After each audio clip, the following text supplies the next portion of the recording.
The current presentation is aimed at giving a hypothetical example of narrative research in order for the audience to understand the concept in a simple way. So first of all, narratives or stories are important ways of communication, important ways of understanding, important ways of conveying messages to other people. As a result, narrative research or the use of narrative as a form of research is quite popular among the qualitative researchers, and it is one of the most often used forms of research. Stories are data with a soul. So as you know that stories make our communication, our knowledge transfer, and our data transfer more interesting. Similarly, someone else has said that if history were taught in the form of stories, it would never be forgotten. So as we know that when we listen to stories, and those stories are interesting, and interest is a fundamental element of the process of learning and understanding, and also memorization. Similarly, in research, stories humanize the data and reveal the layers of meaning that numbers alone cannot provide. So again here, the writer seems to highlight the importance of stories. And lastly, the universe is made of stories, not atoms. So again, a very metaphorical, strong way of highlighting the importance of stories in terms of adding to our knowledge in an interesting way. Now, what is narrative research? Narrative research is basically one of the most important qualitative research methods.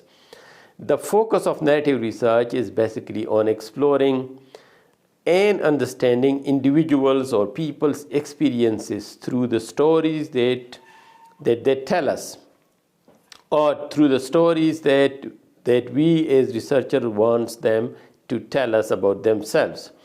Generally, narrative studies emphasize the role of personal narratives in constructing meaning, identity, and understanding the world. So how people construct their meaning, how they develop their identities, and how do we understand the world through their perspectives.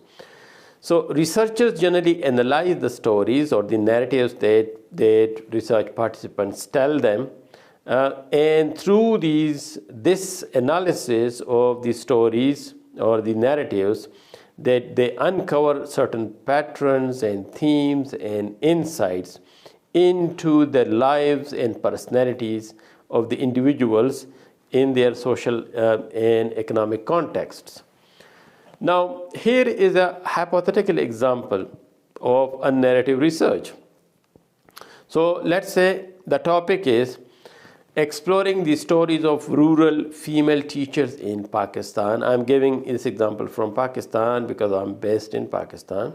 A narrative study of challenges and aspirations.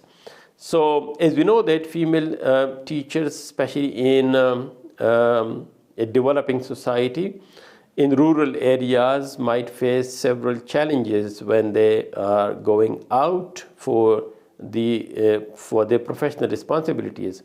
So we want to understand what challenges they face and what are their aspirations in terms of their professional pursuits. The purpose of this particular study is that the researchers want to understand the lived experiences of female teachers in rural areas of Pakistan, and the focus is basically on, for example, their professional journey, their personal struggles, and the ways in which they navigate the societal expectations based on their specific genders in a rural context, and also the educational challenges that they are likely to face. Now, here are the main research questions that this particular narrative research will respond to. For example, what personal and professional experiences have shaped the journeys of rural female teachers in Pakistan? of course, selected female teachers. Similarly, how do these teachers perceive their role in the community and their impact on students? So again, the way they will tell us through the stories of their own professional lives, we will understand that. And thirdly, what challenges and opportunities have influenced their career paths and aspirations.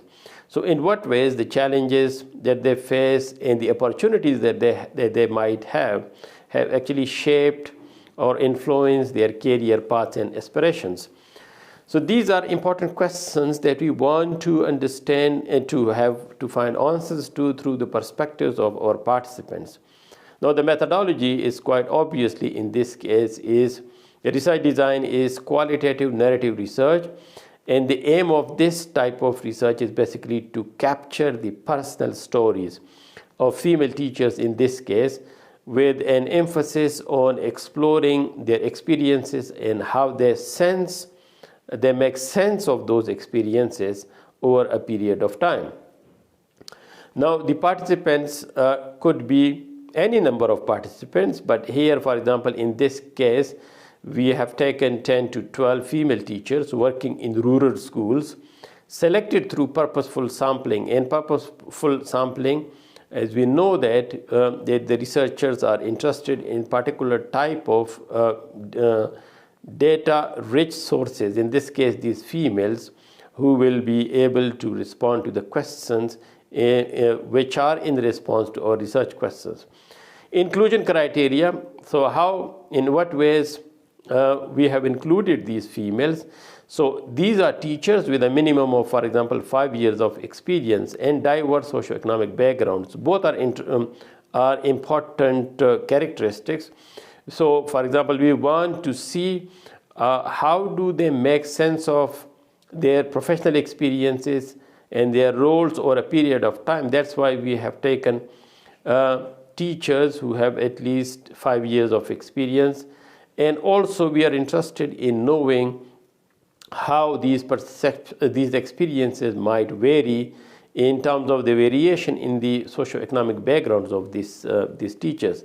In some cases, we might be interested in exploring the stories of participants who belong to a particular socioeconomic background or similar socioeconomic background, but in other cases, we might be interested in diversity. So it depends on the nature and actually the aims of our research. Data collection generally in narrative studies is that we conduct live story interviews or detailed interviews which are generally based on open-ended type of interview schedules. And so these allow participants to share their perceptions and their views in detail. Examples of the questions that we can ask in these interviews are like, for example, can you share your journey of becoming a teacher? So in what ways, what happened that you actually joined or you came to the profession of teaching? What challenges have you faced in your career, and how did you overcome those challenges? And thirdly, how has your teaching experience shaped your perspectives on education? Of course, these are some of the questions, and we can add further questions, and that generally happens in semi-structured interviews or in unstructured live story type of interviews. Besides interviews, we could also collect data through the use of artifacts and reflection. For example, we can collect their reflective writings. We can collect the lesson plans that these teachers have been developing over a period of time, and how those practices have evolved or changed. We could also make use of photographs that participants associate with their stories, photographs from the workplace, or photographs from the type of transport that they are using, or photographs from the various activities as teachers.